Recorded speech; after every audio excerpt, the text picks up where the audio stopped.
As president of Bonaire Human Rights, I'm very proud that we are going to Geneva for the first time, that civil society from Bonaire is going to Geneva for a human rights conference. It is something very major, and our organization has many appointments and many workshops, and we are off on the third voyage, the third phase of Bonaire Life Matters. On the way after Geneva, we will be doing many other international conferences on behalf of the United Nations.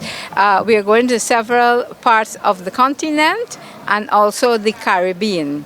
So we are gearing up. Hope that we can come back in one piece and give you all the information and the update on how we succeed in making awareness for the rights of the Bonairean people. Every day we see the rights of the Bonaire people are getting less and less.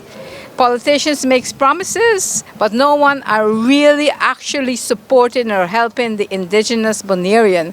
On behalf of Bonaire Human Rights, we will do this. We are not people who just talk and make false promises, but we actually make it happen.